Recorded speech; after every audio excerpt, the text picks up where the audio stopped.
Berdiri, yuk. Berdiri. Berdiri ya. Oke. Bu Okta berkata, hadap ke kanan. Ke kanan. Oke, Bu Okta berkata, hadap lagi ke depan.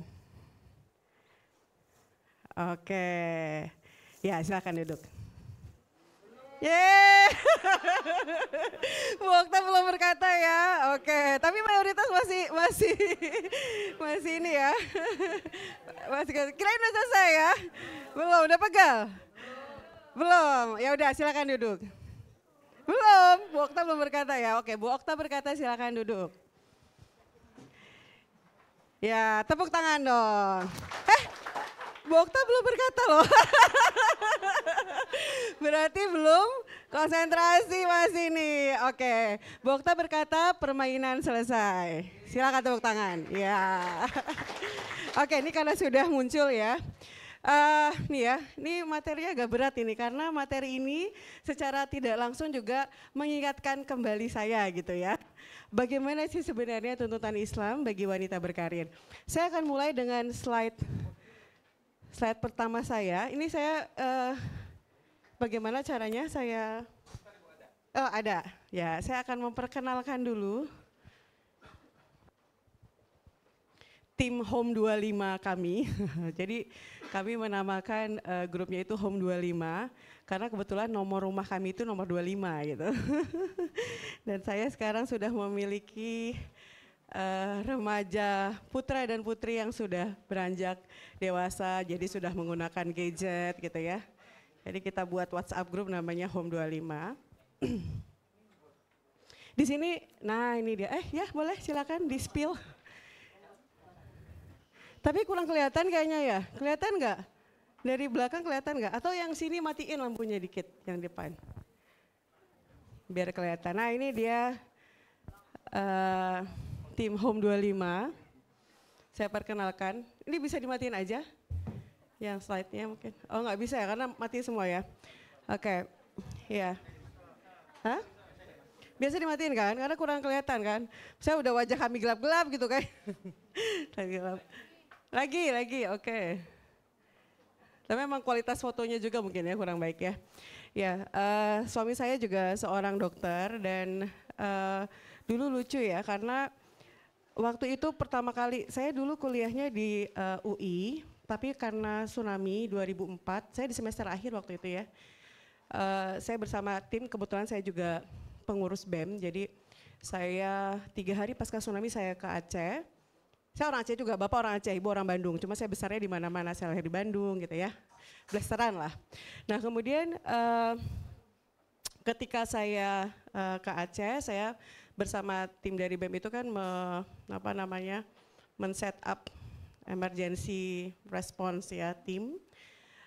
Selama 2 minggu di Aceh, kemudian saya balik lagi ke UI untuk menyelesaikan mata kuliah saya yang tinggal 2 SKS sebenarnya ya. Tapi waktu itu ada panggilan kerja, bukan panggilan kerja, ada kesempatan untuk bisa berkontribusi lagi membangun Aceh, karena waktu itu keluarga ayah saya juga kena menjadi salah satu korban ya, maksudnya rumahnya segala macam. Tapi alhamdulillah keluarga inti selamat semua, kakek, nenek, tante, om segala macam ya. Kemudian saya bekerja di Islamic Relief dan waktu itu suami saya itu melamar menjadi salah satu kandidatnya. Tapi sayangnya belum berjodoh ya. Pada saat itu beliau gagal menjadi staf Islamic Relief tapi berhasil mencuri hati. Jadi waktu itu saya juga nggak ngeh, tapi waktu itu setelah menikah beliau bilang, dulu kan pernah diwawancara sama Umi di Islamic Relief gitu. Jadi itulah sebenarnya awal pertama kami ketemu tapi nggak kenal, maksudnya saya malah ingat ya karena yang diwawancara juga banyak. Dan waktu itu beliau harus menyelesaikan koasnya di UI, jadi kebalik, saya ke sini beliau ke UI gitu ya. Dan saya waktu itu memang punya prinsip saya nggak mau menikahi orang yang saya kenal, apalagi sekelas kebanyakan kan. Tapi waktu itu ya udah saya akhirnya kita lewat pertukaran biodata, mungkin kalau pernah dengar namanya Pak Ta'aruf ya, gitu ya. Jadi, nah kenapa saya sampaikan ini? Karena ini penting sekali bagaimana kita nanti akan membangun sebuah keluarga. Yang mungkin narasumber lainnya juga sudah menyampaikan. Tapi ini karena saya dengar juga ada yang belum menikah ya. Nah ini kan artinya masih ada kesempatan untuk mempersiapkan diri, karena menikah itu sesungguhnya kita memasuki universitas kehidupan yang sesungguhnya. Ya, dan seumur hidup itu lama loh. Kan kita inginnya sama suami itu kan sehidup semati gitu ya kan ya, gitu. Dan itu lama ya, kita aja yang mau persiapan masuk FK ya, koas, PPDS itu persiapannya luar biasa kan ya, apalagi ini memasuki universitas kehidupan. Maka harus bekali diri ya, tidak hanya secara jasmaninya saja, cantik gitu ya biar dapat yang ganteng. Tapi yang paling penting itu adalah persiapan ruhiyah kita. Ya, karena Pak, saya yakin banget waktu itu sebenarnya sebelum biodata suami saya itu ada juga biodata lainnya, tapi saya nggak lihat dulu ya, jadi saya bukan ngelihat biodatanya terus nggak gitu, tapi karena waktu itu kondisi saya memang belum siap, saya belum siap secara ruhiyah, sakofiyah, wawasan segala macam saya belum siap, apalagi suami keluarga saya juga baru kena musibah ya, jadi waktu itu karena saya belum siap juga, saya bilang saya belum siap menikah. Nah ketika saya siap menikah, saya menyampaikan kepada guru ngaji saya, ya udah akhirnya ya itulah ta'aruf gitu ya. Nah ini menjadi penting karena berbeda ya dengan pacaran. Kalau pacaran itu pasti satu sama lain akan memperlihatkan yang sisi terbaiknya gitu ya. Kalaupun adalah keceplosan sisi buruknya, tapi itu enggak semuanya. Tapi ketika menikah, kita akan berhadapan dengan seseorang yang mungkin yang berbeda. Karena kita menikahi manusia, kita bukan menikahi malaikat. Pasti akan ada sisi kurangnya. Maka yang harus dipersiapkan adalah bagaimana kita bisa menyiapkan diri menerima kekurangan suami. Begitu juga suami, harapannya juga bisa menerima kekurangan kita, kan itu sebenarnya ya. Nah konsep bagaimana kita menyiapkan diri pernikahan, harapannya terutama terkait dengan ruhiyah ya. Ketika kita lagi deket-deketnya sama Allah, lagi rajin-rajinnya beribadah, pokoknya kita ngerasakan ya kapan kita, ini imannya lagi naik nih, ini lagi futur nih, lagi pokoknya kok kayaknya berat gitu untuk berbaik, itu kan kita ngerasain ya. Maka jangan pilih jodoh pada saat iman kita tuh lagi turun. Iya, gitu.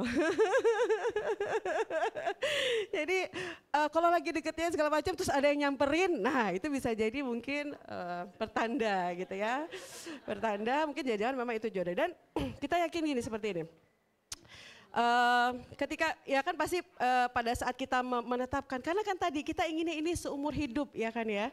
Kita ingin membangun sebuah keluarga, kita ingin membangun sebuah peradaban gitu ya. Karena saya juga menyampaikan kepada pada saat ta'aruf itu ya, saya sampaikan kepada suami bahwa saya ingin ketika saya menikah nanti, ya Allah semoga dengan menikah ini justru akan lebih banyak lagi yang bisa saya kontribusikan untuk umat.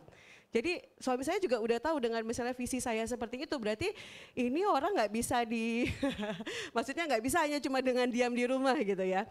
Apalagi ini mantan ketua OSIS, saya dulu SMA juga ketua OSIS. Jadi artinya ya pasangan kita sudah tahu bagaimana visi kita membangun keluarga. Nah itu yang perlu dibangun ya, karena tadi kita bukan hanya sekedar, mungkin kalau pacaran bisa hitungan tahun, tapi dengan membangun keluarga itu kan dengan ya memang kita inginnya seumur hidup, dan banyak tugas-tugas baru yang akan kita perankan ya di dalam universitas kehidupan.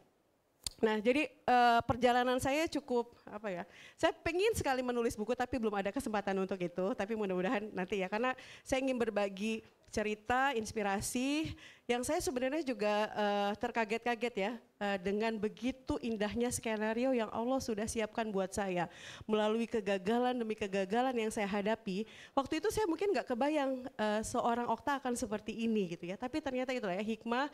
Mungkin yang ingin saya sampaikan juga kepada adik-adik semua, ketika kita dihadapkan oleh sebuah kegagalan, ketika apa yang kita inginkan itu tidak Allah berikan, maka yakinlah Allah Subhanahu wa taala sudah menyiapkan skenario terbaik yang nggak pernah kita pikirkan sebelumnya ya.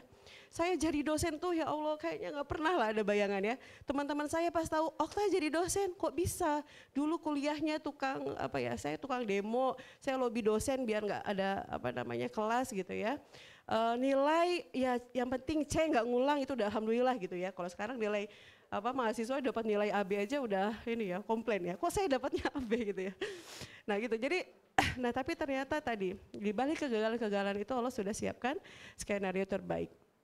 Dan waktu itu karena sudah penting sekali tadi kita memantaskan diri kalau kita ingin mendapatkan pasangan yang baik, maka pantaskanlah diri kita untuk bisa nantinya Allah juga berikan pasangan yang baik seperti itu. Kita maunya dapat pasangan baik, tapi kitanya ya udahlah padanya, terimalah padanya gitu ya, nggak bisa gitu. Jadi upaya tadi untuk menyiapkan diri itu sangat penting ya. Nah, kemudian yang paling penting juga adalah ketika kita memasuki pernikahan itu persiapan. Tadi selain persiapan ruhiyah, persiapan sakofiyah.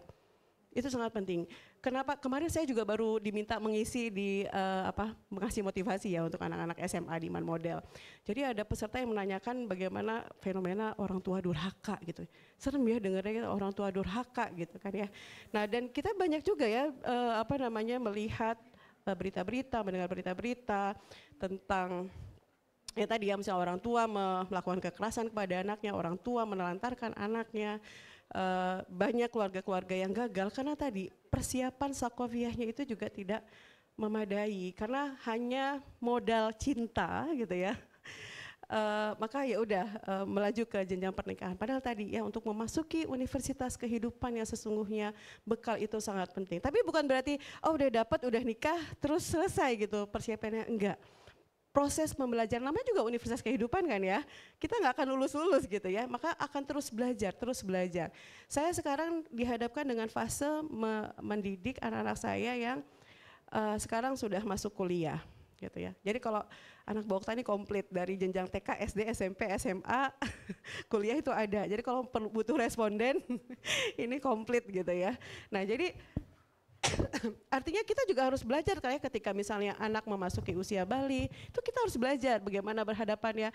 Akan beda ketika kita menghadapi anak yang masih kecil sama anak yang sudah tumbuh dewasa gitu ya, mereka sudah berpikir kritis, mereka sudah dipengaruhi lingkungan dan lain-lain. Kitanya perlu persiapan. Jadi pembelajaran itu terus-menerus harus kita lakukan. Nah, maka ketika kita memilih terutama yang perempuan ya, untuk menjadi seorang wanita karir, maka jangan pernah lupakan tugas utama kita sebagai seorang istri, sebagai seorang ibu, dan tentunya sebagai seorang anak juga kan kita nggak pernah melepaskan status anaknya gitu ya. Apalagi yang misalnya orang tua kita masih hidup ya. Dan saya menyelesaikan S1 saya. Ini saya kasih motivasi sama yang terutama yang perempuan ya, karena sering mahasiswa tuh menghilang terus dia mengkambing hitamkan anaknya. Iya, jadi kalau saya bilang cari alasan lain ya, karena sama Bu Okta alasan itu nggak mempan. Meskipun masing-masing kita berbeda ya. Tapi ini saya menyampaikan bahwa saya menyelesaikan S2 saya waktu hamil anak kedua.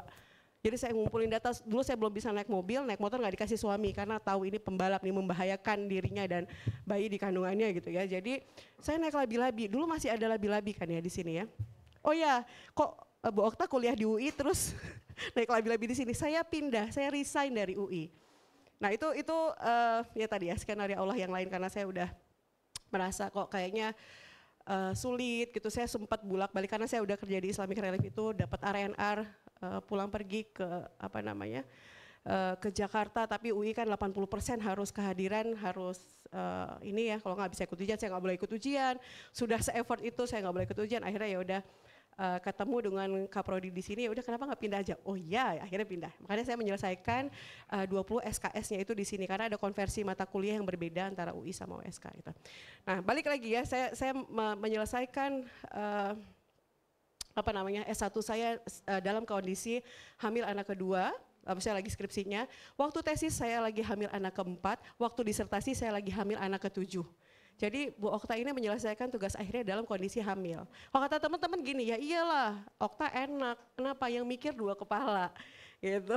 Jadi ya itu sebenarnya kalau menurut saya itu menjadi salah satu kemudahan juga. Tapi ternyata maksudnya gini ya, saya bisa seperti ini itu tidak lepas dari dukungan suami.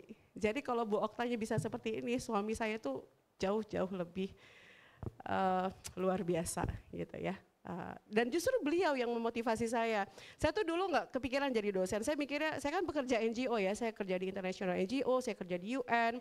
Memang orang lapangan gitu ya. Tapi suami saya mendorong, kenapa nggak ambil S2? Ambil S2 ya segala macam gitu. Jadi suami yang mendorong saya ambil S2, ambil S3, bahkan untuk guru besar ini juga profesor, suami juga yang dorong. Jadi ya memang apa ya, itu akan memudahkan karena bagi seorang wanita ya, ridho suami itu segala-galanya, ya. Karena sebelum nanti apa ya, ketika misalnya suaminya aja udah nggak ridho, itu udah mending nggak usah gitu ya. Jadi cari ridho suami dulu ya sebelum memutuskan menjadi seorang wanita karir.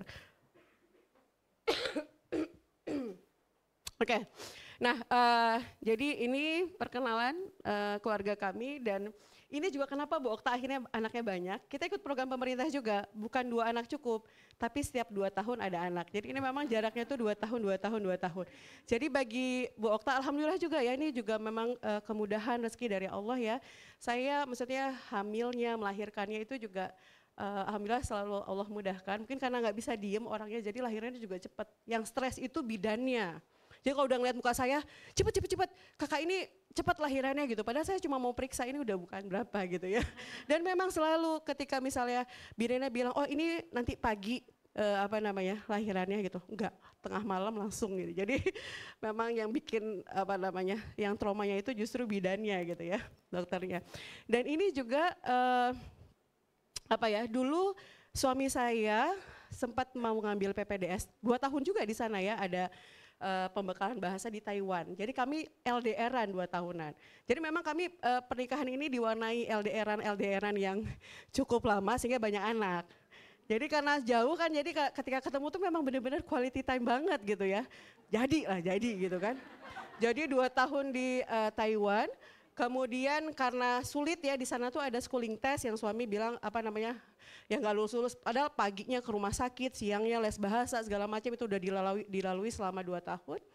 Tapi akhirnya gak bisa, suami akhirnya ambil PPDS di Undip, itu juga jauh-jauhan gitu. Jadi memang pernikahan kami diwarnai oleh, jadi ketika bertemu itu syukur ya, maksudnya bentuk syukurnya itu kami selalu punya quality time gitu. Jadi lebih menghargai waktu. Nah sekarang suami sudah nggak pergi-pergi, sekarang istrinya bentar-bentar pergi ada tugas negara gitu ya. Nah itu juga yang menjadikan kami itu maksudnya waktu bersama itu jadi lebih berkualitas gitu ya. Oke. Nah saya ingin ini ada kertas ya? Ada kertas nggak? Nggak ada kertas. Ya udahlah, karena waktu juga terbatas ya. Oke, saya ingin mungkin perwakilan dari yang sudah menikah 1. Oh boleh, silahkan Dr. Fauzan. Gimana? Kira-kira apa manfaat, sudah berkeluarga belum? Sudah, istrinya bekerja juga? Tenang, ada pertanyaan lainnya dan lebih susah, jadi mending jauh ini dulu ya. Apa manfaat wanita muslimah yang berkarir? Kalau menurut Dr. Fauzan, istrinya bekerja juga, dokter juga. Oke, kira-kira apa manfaat wanita muslimah yang berkarir? Kayaknya pertanyaannya buat yang wanita. Ada lagi, ini saya mau tahu perspektif laki-laki. Kira-kira ada manfaatnya nggak sih gitu ya? Nah ketika Dr. Fauzan memutuskan bahwa istrinya boleh bekerja, itu kira-kira karena apa? Karena apa ya? Kalau kita sih kenapa saya membolehkan istri tetap bekerja? Satu, orang tuanya udah menyekolahkan sejauh itu, makanya sudah sejauh itu ya, luar biasa. Sampai dari TK sampai dia jadi dokter, mas saya kita berhenti. Setelah yang penting keluarga tetap nomor 1.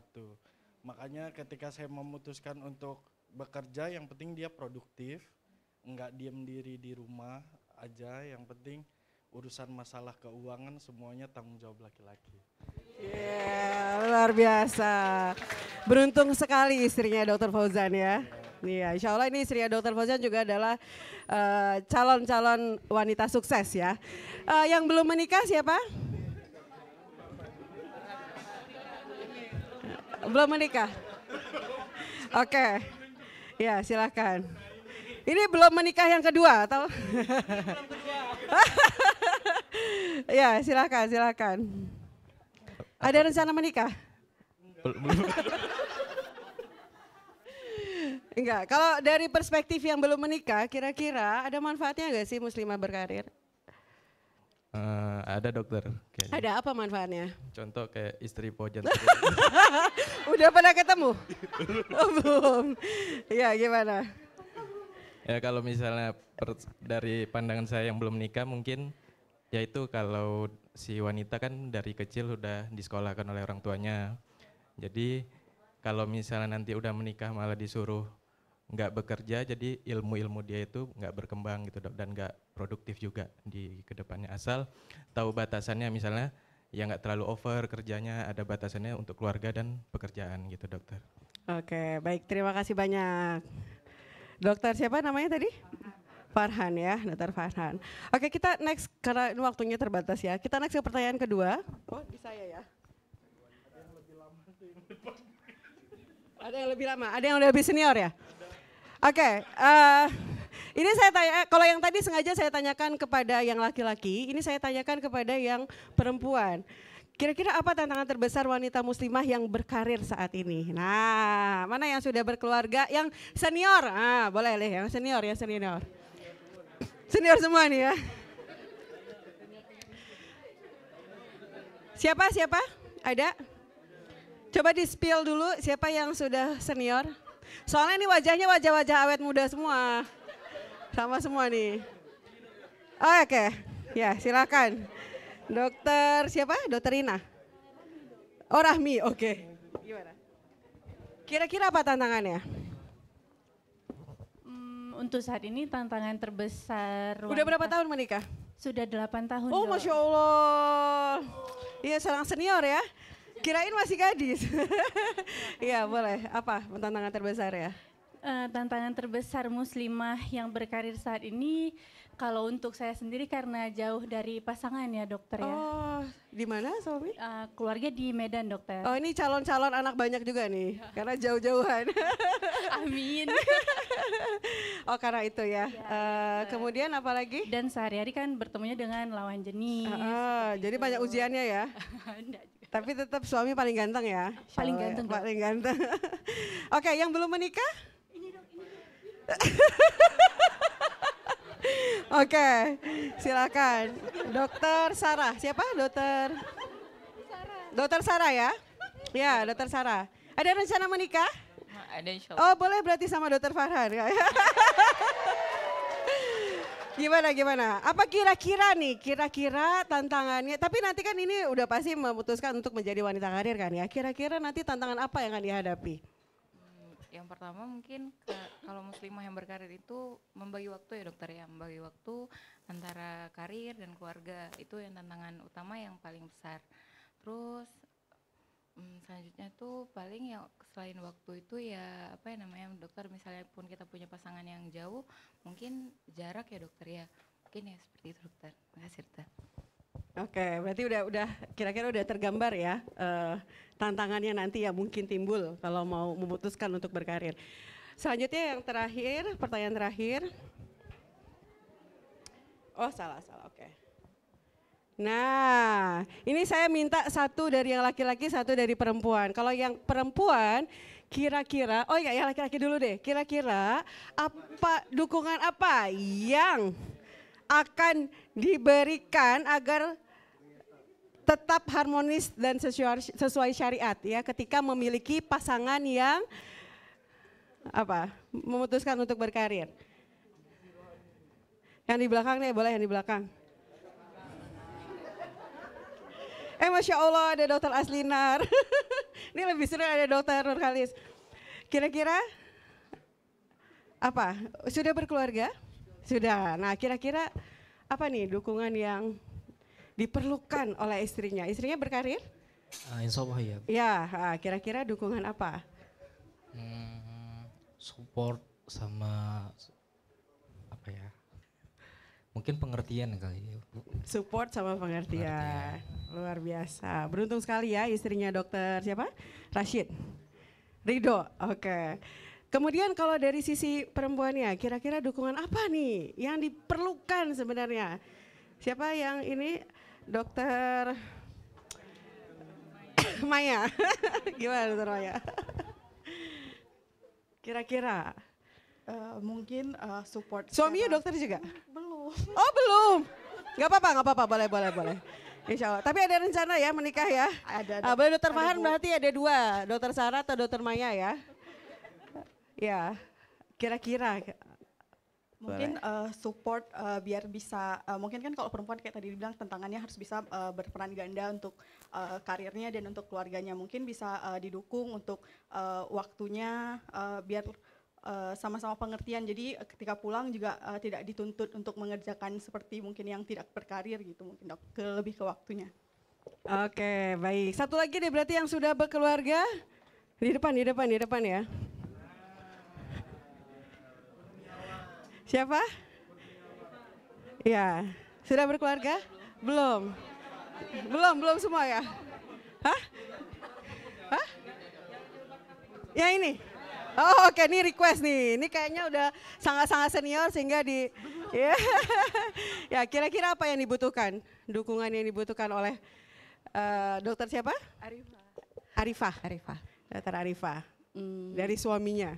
Nanti tolong disampaikan ke suaminya ya. Yang pasti suaminya jauh ya? Oh oke.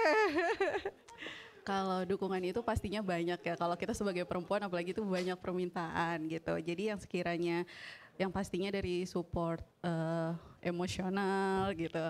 Terus habis itu Katanya. transferan pasti gitu ya.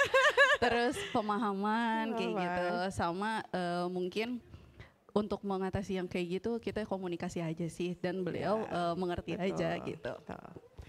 Ya, terima kasih ya, nih luar biasa sekali. Tapi mungkin saya ingin berbagi juga nih bagi yang LDRan ya, baik suaminya yang jauh ataupun perempuan yang jauh, maka fungsi sebagai suami ya untuk bisa membimbing istrinya, terutama kan tadi saya bilang untuk menjadi seorang ibu, istri sekaligus bekerja itu tidak mudah. Maka bekal ruhiyah ini sangat penting ya. Jadi jangan pastikan bahwa istri kita itu dalam kondisi ruhiyah yang selalu bagus. Ya, kalau enggak dia akan stres kan ya, jauh dari pasangannya, kemudian juga dengan tekanan pekerjaannya, apalagi menjalani PPDS ya. Maka pastikan pasangan kita itu memiliki ruhiyah yang selalu hidup gitu ya. Kalau nggak bisa secara langsung berarti pastikan mungkin istrinya ikut kajian. Kalau di Zainal Abidin ini ada kan ya. Nah, pastikan itu untuk menjaga stabilitas ruhiyah kita ya. Oke. Oh, ada satu lagi. Apa tantangan terbesar wanita muslimah yang berkarir saat ini? Tantangannya. Siapa yang sudah bekerja mungkin di rumah sakit atau di mana? Yang sudah PNS di daerahnya? Siapa? Gak ada yang ngaku ya? Apa? Tadi udah, yang lain. PNS, sudah PNS. Di mana? Di Gayulas. Nah, kira-kira apa tantangan terbesarnya? Saat ini dok, LDR dok. Oh LDR, bukan saat ini berarti, pada saat menjalani perannya sebelum jauh-jauhan. Ketika harus bekerja juga. Kalau sekarang kan lagi dibebas tugaskan ya. Nah, kira-kira apa tantangannya pada saat menjalani perannya sebagai wanita karir? Waktu dok, membagi waktu antara keluarga sama bekerja dok. Oke, membagi waktu antara keluarga dan bekerja ya. Oke ya jadi apa yang disampaikan tadi ya secara umum sama ya. Tapi sebenarnya kan ketika kita bilang masalahnya waktu, kayaknya enggak juga ya. Karena saya ada pernah di satu titik, dulu kan saya tuh kontraktor ya, kontrak sana kontrak sini. Kan gitu kalau kerja-kerja di NGO, di UN tuh gitu dia. Kontraknya sampai setahun, dilanjutin atau enggak. Kalau enggak dilanjutin kan ada masa-masa nganggur ya.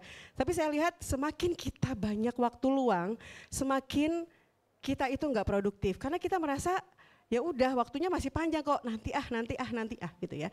Tapi ketika kita merasa memang waktu kita itu ya terbatas, maka kita akan lebih menghargai waktu, kita akan lebih menjadikan waktu-waktu kita itu berkualitas. Ya, termasuk waktu kita dengan pasangan, waktu kita dengan anak-anak gitu ya. Jadi kalau dibilang tantangannya waktu ya tergantung juga sih kitanya ya. Saya anak saya nih yang pertama ini juga sudah merasakan ya bahwa dia kan semakin padat gitu ya dengan tugas-tugasnya gitu ya. Jadi dia juga jadi bisa lebih menghargai waktu. Kalau dulu mungkin waktu scroll medianya jadi lebih banyak. Waktu main game lebih banyak, sekarang ya nggak ada lagi. Artinya dengan waktu yang terbatas itu kita memastikan bahwa setiap detiknya waktu yang kita gunakan itu bermanfaat, berkualitas gitu ya. Jadi kalau dibilang tantangan waktu ya balik lagi juga jangan-jangan yang berkurang tadi emang waktu untuk scroll media sosialnya gitu ya. Baik kalau kita sudah bermedia sosial itu kan kayak addicted, benar gak sih?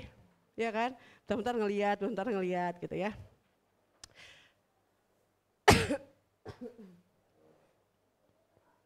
Ini kok berulang, oke ya.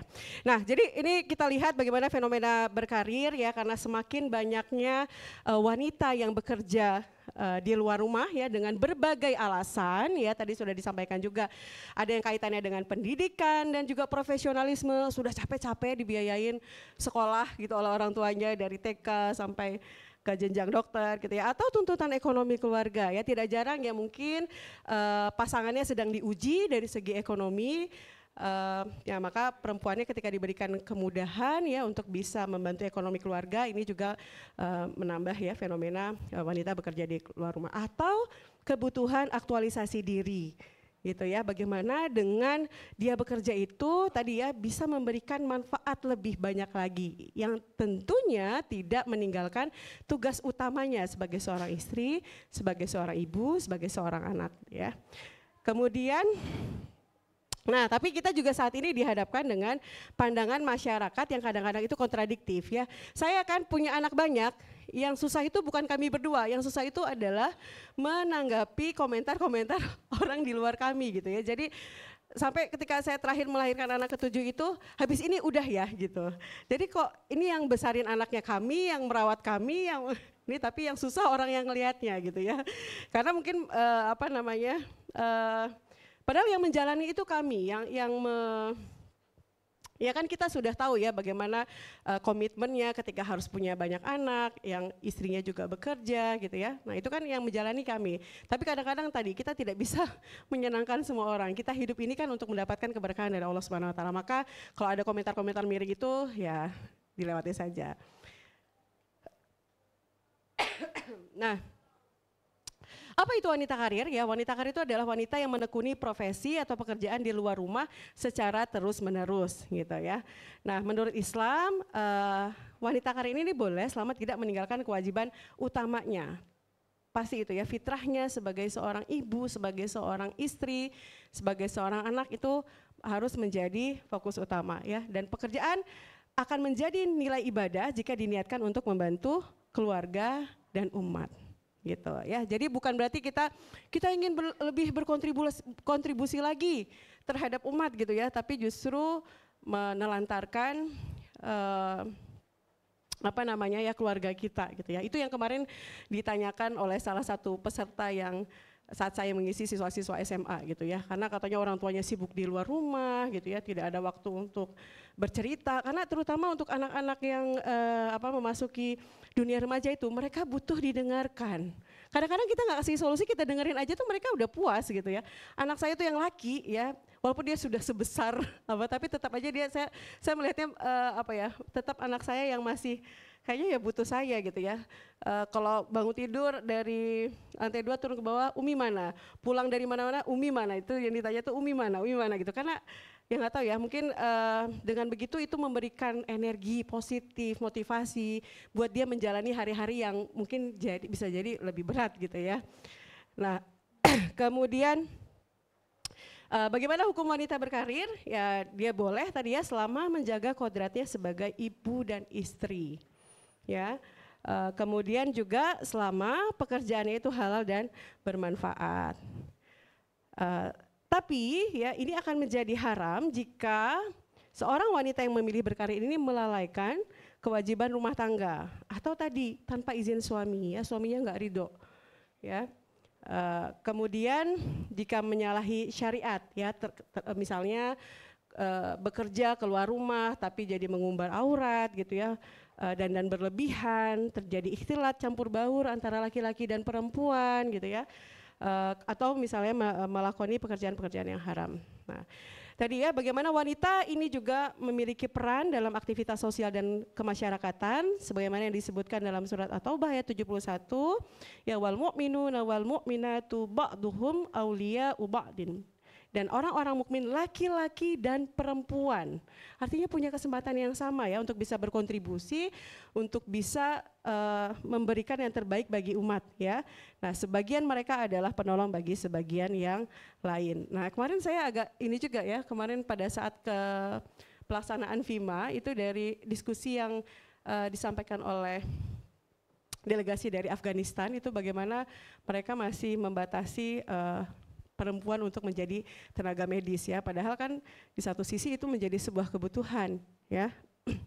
Kemudian juga di sini bagaimana amal kerja wanita ini akan bernilai di sisi Allah Subhanahu wa taala selama memiliki iman dan sesuai syariat. Jadi balik lagi kepada niat kita ya. Kita niat untuk bekerja itu dalam rangka apa ya?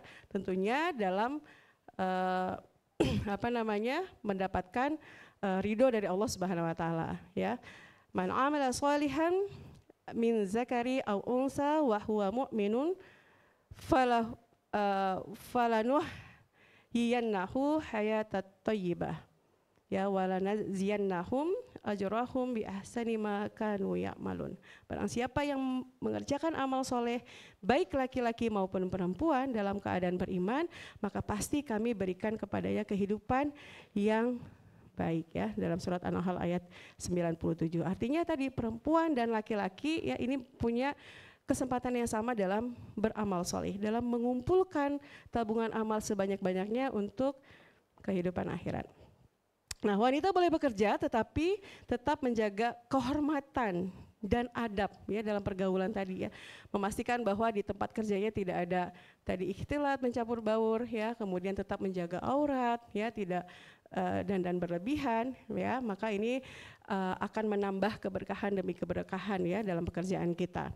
Nah, ini dalam surat Al-Ahzab ayat 33 ya, waqarna fi buyutikunna wala tabarrajna tabarrujal jahiliyatil ula, dan hendaklah kamu tetap di rumahmu dan janganlah kamu berhias dan bertingkah laku seperti orang-orang jahiliyah dahulu. Nah, artinya di ayat ini tuh sebenarnya tadi kan ya, fitrah seorang wanita itu di rumah. Atau saya juga ngerasa tempat paling aman, tenang itu ya di rumah sebenarnya. Tapi ketika ada kebutuhan yang membuat kita misalnya tadi kita ingin keberadaan kita ya, potensi yang ada di diri kita ini bisa memberikan manfaat tidak hanya bagi keluarga kita tapi juga bagi masyarakat kan itu ya. Maka jangan sampai ketika kita keluar itu justru kita menelantarkan apa yang menjadi kewajiban kita. Nah, kemudian di sini juga ya kewajiban utama wanita adalah tetap pada keluarganya ya, sebagaimana dalam hadis riwayat Tirmizi, sebaik-baik kalian adalah yang paling baik terhadap keluarganya, dan aku adalah yang paling baik terhadap keluargaku. Ya, jangan nanti dia bagus, terkenal, disukai oleh masyarakat luas, tapi anaknya sendiri gitu ya, atau suaminya sendiri justru kebalikannya gitu ya, karena tidak pernah ada waktu dengan keluarga, tidak ada pernah quality time gitu ya, sehingga jadi tidak baik ya terhadap keluarganya. Nah, namun tadi ya ketika kita memutuskan untuk menjadi wanita karir, maka ini ada syarat-syarat yang harus dijaga, yang harus dipenuhi. Ya, jangan sampai tadi kita mau mengejar karir duniawi, tugas utama kita sebagai seorang istri dan seorang ibu itu justru terbengkalai ya. Yang pertama adalah menjaga kewajiban utama ya sebagai istri dan sebagai ibu. Ya, itu jangan sampai ditelantarkan ya, sebagaimana dalam surat At-Tahrim ayat 6, peliharalah dirimu dan keluargamu dari api neraka. Ya. Jadi ya ayyuhalladzina amanu qu anfusakum wa ahlikum. Jadi kamu dan dirimu dulu, keluargamu gitu ya. Jangan kita sibuk di luar tapi kitanya sendiri, keluarganya kita sendiri babak belur gitu ya di dalam. Kemudian juga dalam hadis riwayat Bukhari Muslim, setiap kalian adalah pemimpin dan setiap pemimpin akan dimintai pertanggungjawabannya atas yang dipimpinnya. Maka ketika kita banyak berbuat untuk umat, yang pertama kali akan diminta pertanggungjawabannya adalah tugas kita sebagai seorang istri, tugas kita sebagai seorang ibu. Gitu, nggak ditanya tugasnya Bu Okta sebagai wakil dekan, tugasnya Bu Okta sebagai dosen. Yang akan ditanya itu dulu adalah gimana tugas sebagai istrinya, gimana tugas sebagai ibunya ya. Kemudian yang kedua, pekerjaan halal, harus halal, tidak boleh bertentangan dengan syariat ya. Dalam surat Al-Baqarah ayat 168, wahai manusia makanlah dari yang halal lagi baik ya. Kemudian dalam hadis riwayat Ahmad juga sesungguhnya Allah itu baik dan tidak menerima kecuali yang baik. Kemudian yang ketiga, menutup aurat dan menjaga kehormatan diri. Nah ini kan ujian-ujian ya, terutama kita yang bekerja di sektor publik ini menjadi tantangan tersendiri ya. Bagaimana kita harus menjaga pergaulan ya, adab-adab dalam bergaul. Nah dalam surat An-Nur ayat 31, di sini disampaikan dan hendaklah mereka menutup kain kerudung ke dadanya ya, atau dalam surat Al-Ahzab 59 hendaklah mereka mengulurkan jilbabnya ke seluruh tubuhnya. Nah ini tugas seorang suami juga ya, tadi yang sudah ridho istrinya untuk bekerja di luar rumah, maka jangan lupa diingatkan juga terkait ini ya, terkait dengan batasan ya, pergaulan. Dan sekarang fenomenanya bukan lagi menjaga ada pergaulan secara fisik, tapi sekarang kan juga ada komunikasi secara virtual yang kadang-kadang itu juga jadi melewati batas ya. Mungkin misalnya tetap berkomunikasi untuk hal-hal yang tidak perlu sebenarnya. Nah itu kan dapat menimbulkan bibit-bibit ya setan itu berbisik gitu ya, terjadilah perselingkuhan dan lain-lain ya. Makanya menjaga adab ini tidak hanya secara fisik yang kelihatan, justru yang lebih berbahaya itu adalah ketika komunikasi secara chat, karena yang tahu cuma berdua gitu ya. Kalau gini kan tetap bisa dilihat orang, tapi kalau chat itu kan memang ya ujiannya di situ ya. Kemudian yang keempat, tidak meninggalkan pendidikan dan perhatian kepada anak ya. Ini dalam surat Al-Luqman ayat 13 sampai 19 ya. Bagaimana kita bisa memberikan teladan. Jadi sebenarnya ketika kita ya seorang perempuan memutuskan untuk menjadi wanita karir, secara tidak langsung itu kita akan dicontoh oleh anak-anak kita. Maka kalau kita gagal menjadi wanita karir, maka kita akan memberikan pelajaran yang salah buat anak-anak kita. Anak saya 5 anak gadisnya ya, jadi ini kalau saya salah mengajarkan, salah memberikan teladan, maka anak-anak saya juga akan gagal. Gitu ya. Jadi makanya tantangan terbesarnya ini bagaimana saya bisa menyeimbangkan tugas saya di luar ya dengan tugas-tugas saya di dalam rumah juga. Kemudian tidak ini sudah ya. Kemudian yang kelima, ini yang paling penting adalah mendapat izin suami. Dan yang keenam, tidak menimbulkan fitnah atau kemudaratan ya, karena sesungguhnya ketika perempuan itu keluar rumah, maka peluang untuk menimbulkan fitnahnya itu besar. Makanya kenapa penting sekali menjaga aurat, menjaga pergaulan ya. Nah tadi ini disampaikan juga ya beberapa manfaat wanita berkarir ya, terkait misalnya ekonomi keluarga bisa lebih stabil ya, atau aktualisasi potensi dan bakat dari wanita, kemudian kontribusi ya, memberikan kontribusi tadi untuk umat ya, untuk masyarakat, untuk pembangunan, kemudian juga tadi menjadi teladan positif bagi anak dalam hal kerja keras dan kemandirian ya, kemudian juga dakwah ya melalui profesi ya, misalnya sebagai dokter, guru ataupun tenaga sosial. Dan ini pesan kunci mungkin yang bisa saya sampaikan, bahwa Islam tidak melarang wanita berkarir ya, dan status hukumnya itu adalah mubah, bisa jadi ibadah jika sesuai dengan syariat ya, maka kembali lagi selalu luruskan niat ya, kita bekerja ini untuk apa ya. Kemudian wanita juga tetap berperan besar di ranah domestik maupun publik, dan perlu ada keseimbangan ya, tawazun itu memang ya tadi, agar tugas utama sebagai istri, sebagai ibu itu tidak terlantar ya. Kemudian niat, kembali luruskan niat, dan yang paling penting adalah izin suami. Jadi ketiga ini menjadi kunci, keseimbangan, niat, dan ridho suami ya. Wallahu a'lam bishawab. Nah ini sedikit saya ini karena saya itu kan memang suka meriset ya. Perjalanan saya melakukan riset itu, saya ketemu perempuan-perempuan hebat. Saya kan memang fokusnya itu risetnya di disaster ya. Tapi ketika saya misalnya ini melakukan penelitian di Ambon sejak 2018, saya ketemu sama orang-orang hebat, padahal kalau kita ngomongin bencana selalu dibilang perempuan itu kelompok rentan gitu ya. Padahal ternyata luar biasa sekali kontribusinya. Maka saya waktu itu mengajukan hibah penelitian yang dibiayai oleh BIMA, melakukan riset bagaimana peran perempuan untuk membangun ketangguhan di 3 masa krisis di Ambon dan Banda Aceh. Karena 2 tempat ini mengalami konflik, tsunami dan pandemi. Jadi cerita-cerita luar biasa. Ini Ibu Okta lagi promosi bukunya. Jadi kisah-kisah luar biasa dari perempuan-perempuan hebat yang bergerak di akar rumput yang bagaimana tadi mengatasi 3 krisis ini tadi ya, dan itu luar biasa sekali. Yang di tengah ini yang di Banda Acehnya, yang samping itu yang Ambonnya. Dan karena saya punya cerita-cerita luar biasa juga, dan terutama waktu di Banda Aceh ya, banyak pengalaman-pengalaman pada saat tsunami, bagaimana perempuan-perempuan hebat ini berjuang ya, membangun ketangguhan. Saya coba apply juga beasiswa Hibah Sumitomo dari Jepang. Jadi kita coba membandingkan bagaimana kepemimpinan perempuan. Ya kalau tadi cuma peran perempuan, jadi macam-macam, ada yang dia di sektor publik, ada yang memang di akar rumput dan lain-lain. Tapi kalau yang ini fokus untuk bagaimana kepemimpinan perempuan ya pada saat penanggulangan bencana tsunami di Banda Aceh 2004 dan juga di Tohoku di tahun 2011. Jadi ini juga luar biasa cerita-cerita yang saya dapatkan ya dari melakukan riset ini, makanya saya tuliskan dalam buku. Dan saya yakin sebenarnya di dalam ruangan ini banyak perempuan-perempuan hebat juga yang nanti kalau dituliskan itu menjadi sumber inspirasi dan juga motivasi bagi perempuan-perempuan lainnya. Wallahu a'lam bishawab, wabillahi taufiq wal hidayah. Assalamualaikum warahmatullahi wabarakatuh. Waalaikumsalam warahmatullahi wabarakatuh. Terima kasih Bu Okta.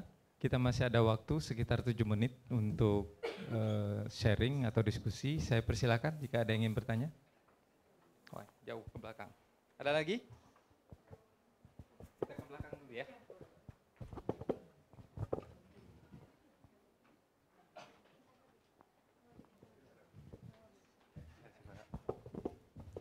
Assalamualaikum warahmatullahi wabarakatuh. Perkenalkan Bu Okta, nama saya Vivin dari Gizi Klinik Ibu. Ingin nanyakan, mungkin mewakili beberapa teman-teman wanita ya. Dari Gizi Klinik itu kebetulan isinya cewek semua Ibu, kecuali saya ya. Dan ibu-ibu yang sudah memiliki beberapa orang anak. Nah, apabila nanti teman-teman dari teman PPDS ini memiliki masalah seperti anaknya sakit atau suaminya sakit, sedangkan di satu sisi mereka harus mengemban tanggung jawab ya Ibu. Nah, apa yang menjadi prioritas mereka? Apakah kembali ke fitrah sebagai seorang ibu atau seorang istri, atau menjalankan tanggung jawabnya sebagai seorang PPDS? Itu yang pertama. Dan yang kedua, mungkin dari Bu Okta ada saran dan masukan buat teman-teman yang ya insya Allah teman-teman cewek ini akan menjadi wanita yang sukses nantinya setelah lulus PPDS. Mungkin posisi mereka nanti akan lebih tinggi dibandingkan suaminya ya. Bagaimana saran dari Bu Okta agar mereka tetap sebagai fitrahnya sebagai istri yang tidak lebih superior daripada suaminya di dalam rumah tangga seperti itu. Terima kasih. Assalamualaikum warahmatullahi wabarakatuh. Kita kumpul saja Ibu, satu lagi. Oke, baik. Sebenarnya sama sudah diwakili mungkin ya sama Bang Pipin tadi. Izin dokter, nama saya Nur Masyita dari Prodi Ilmu Penyakit Dalam. Jadi sebenarnya tidak jauh berbeda dengan pertanyaan dari Dokter Pipin tadi. Jadi sebagai muslimah yang tadi Bu Okta sudah jelaskan bahwa kita punya amanah memang dari Allah itu sebagai ibu dan sebagai istri. Tapi sekarang mungkin posisi kami sebagai peserta didik yang tidak punya banyak pilihan mungkin dokter Bu dalam memprioritaskan hal-hal ini. Mungkin Ibu punya saran dan masukan bagi kami dalam menjalani PPDS ini. Itu saja. Kita cukup 2 ya, karena singkat. Silakan Ibu.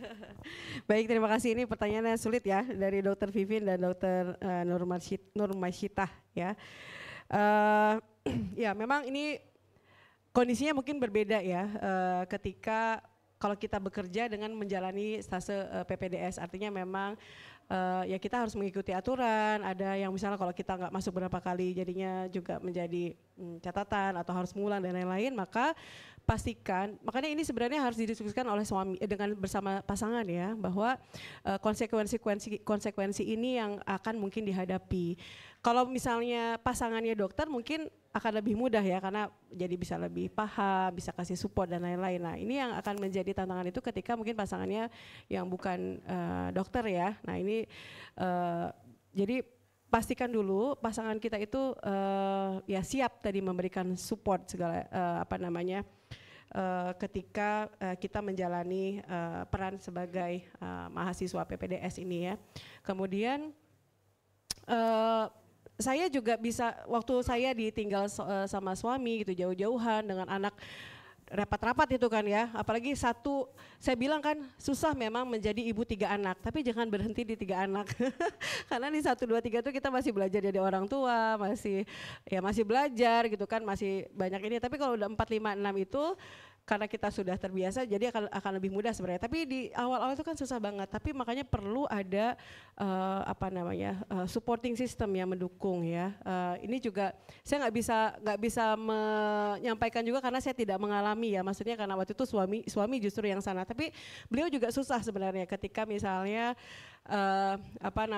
saya bilang anak sakit, karena anak kami itu riwayat step semua, kejang demam. Kalau udah demam pasti step. Jadi makanya saya berusaha, maksudnya kalau ini bisa dihandle oleh saya sendiri, saya berusaha sedemikian mungkin tidak menyampaikan ke suami kalau karena pasti dia akan menambah pikiran udah jauh gitu ya, nggak bisa ngapa-ngapain gitu ya. Nah itu mungkin juga salah satu support yang bisa disampaikan diberikan oleh pasangan. Tapi pastikan kitanya juga punya supporting system. Artinya kalau misalnya saya kebetulan waktu itu keluarga saya masih di Bandung, tapi di sini ada ibu mertua. Alhamdulillah juga ibu mertua juga support sistemnya juga luar biasa. Jadi pastikan kita juga punya support system. Jadi kita sebagai istri juga nggak stres. Nah, jadi dukungan suami, dukungan pasangan itu sangat penting, dan juga support system yang harus kita bentuk ya. Mungkin kalau misalnya kita di sini sebagai pendatang dan lain-lain ya, maka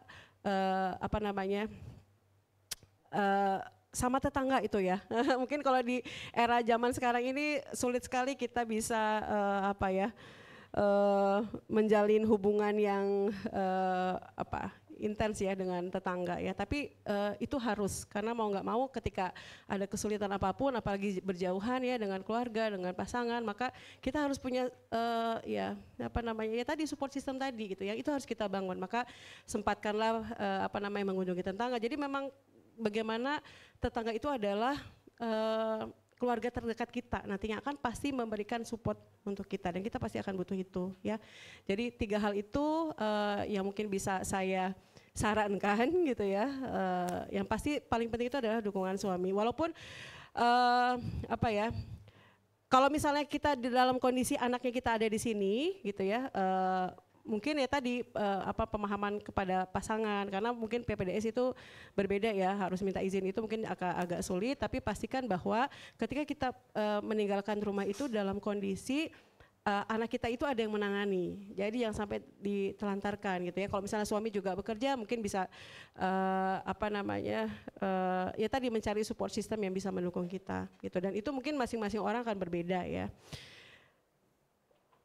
Jadi tetap juga harus penting, ini tadi mungkin nggak kebahas ya, bahwa untuk menjadi wanita karir itu juga perlu menjaga kewarasan diri. Makanya kenapa saya bilang bekal ruhiyah itu sangat penting ya. Apalagi misalnya mungkin kalau untuk pasangan-pasangan yang baru nikah muda, kemudian langsung punya anak segala macam, itu kan pasti ujiannya tuh luar biasa. Maka kalau kita nggak kuat-kuat ya secara ruhiyah, makanya banyak yang mungkin mengambil jalan pintas, ya udah cerai gitu kan ya. Nah, makanya kenapa bekal ruhiyah ini menjadi sangat penting. Kemudian yang kedua, tadi ya bagaimana mencegah agar wanita yang berkarir ini tidak dalam posisi superior gitu ya kepada suaminya, terutama kalau misalnya mungkin secara penghasilan, posisi, kedudukan dan lain-lain itu lebih tinggi dari suami. Nah ini kita nih berarti yang harus evaluasi diri, jangan sampai lupa diri bahwa ya tadi ya tetap bagaimanapun seberapa besar penghasilan kita pun ya kita adalah dalam posisi istri. Maka apa namanya, kita harus ya tadi bermanja-manja, kemudian apa ya itu jangan dihilangkan, jangan. Tadi saya bilang bahwa ketika apa namanya seorang wanita berkarir itu menunjukkan keteladanan dan kemandirian, itu maksudnya untuk memberikan ini kepada anak-anaknya. Tapi kepada suami kita selalu memposisikan diri bahwa kita itu tidak bisa hidup tanpa apa pasangan kita itu ya. Jadi tetap tunjukkan apa namanya manja, bahwa kita tetap ngebutuhin gitu. Jadi saya sendiri misalnya kayak hal-hal kecil, sebenarnya kalau saya lakukan saya bisa, tapi saya mau apa dengan manjanya saya ke suami itu menambah kedekatan apa namanya kami gitu ya. Jadi mungkin hal-hal kecil, hal-hal apa ya yang bisa, ini tadi materinya mungkin pemateri sebelumnya ya, bagaimana menumbuhkan rasa itu. Jadi itu juga perlu dikuatkan. Lebih berat lagi ya. Oke, wallahu a'lam bishawab ya. Baik, terima kasih Bu. Teman-teman sekalian, sesi ini menarik, tetapi sekali lagi waktu kita sangat terbatas. Insya Allah kita akan buat sesi-sesi berikutnya lagi, mudah-mudahan. Dan berikutnya juga sudah hadir di belakang Prof. Sabri Shah, dan kita akan lanjut ke sesi terakhir sampai dengan menjelang asar insya Allah. Terima kasih. Assalamualaikum warahmatullahi wabarakatuh.